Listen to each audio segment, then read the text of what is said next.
Salut à tous et à toutes, je suis très heureux de vous retrouver pour cette nouvelle vidéo autour du code. Nous allons apprendre le mapping des composants avec la JPA. Le mapping des composants représente la relation has-he, comme le montre ce schéma. Par exemple, un élève a une adresse. Une adresse ne peut exister séparément sans élève. Nous avons ici une association dite de composition.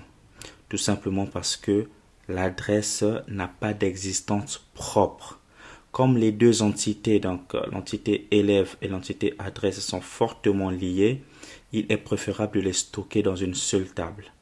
Donc pour la suite, nous allons créer un projet Java pour illustrer le mapping des composants. Voilà, nous avons créé notre projet Java.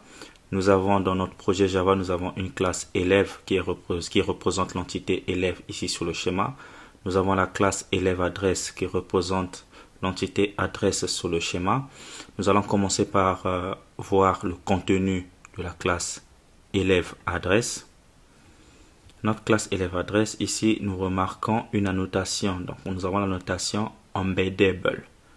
Donc, nous avons marqué notre classe élève adresse avec la notation embeddable afin que cette classe soit éligible pour être une classe intégrable.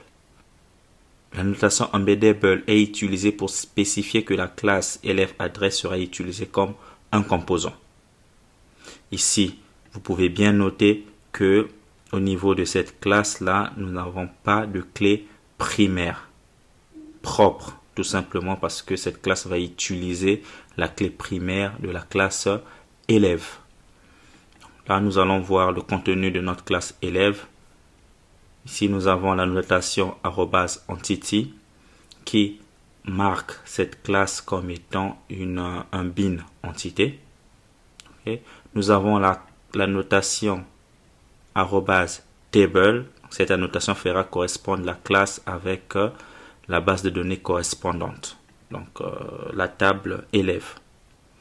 Nous avons la notation @id.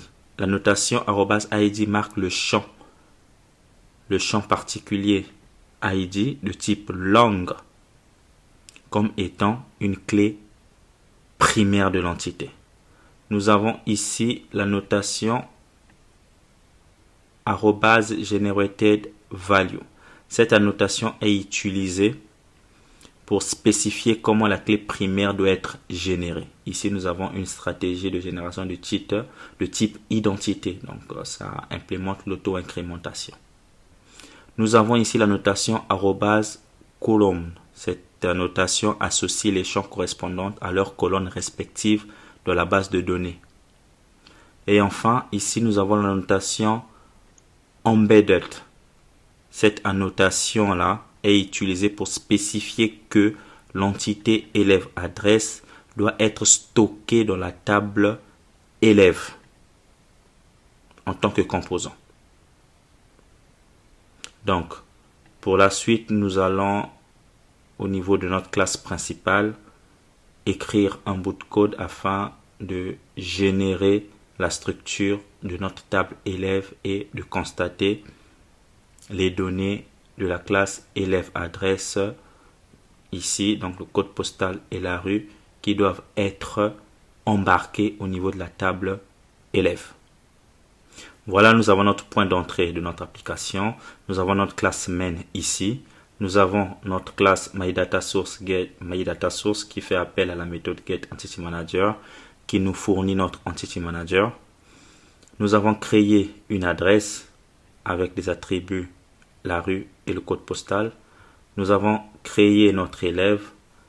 Nous avons attribué à notre élève un nom et nous avons attribué une adresse, donc l'adresse que nous avons créée précédemment.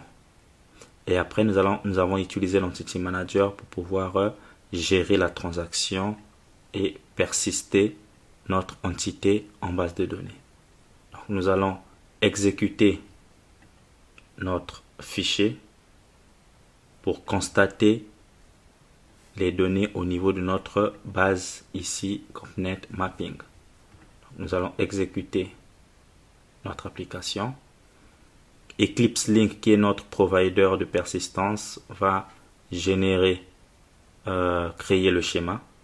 Ok, une fois créé le schéma, va venir persister notre élève dans la base de données. Nous allons juste actualiser. Ok, nous remarquons ici que nous avons une table élève qui a été créée. Et au niveau de cette table élève, nous avons cette ligne qui a été ajoutée comme enregistrement. Nous allons voir la structure de notre table élève et nous remarquons ici que nous avons la colonne code postal et puis la colonne rue qui a été embarquée. Voilà ce que je devais partager avec vous autour du code. N'oubliez pas de vous abonner si vous êtes nouveau et surtout d'activer la cloche de notification pour ne rien rater.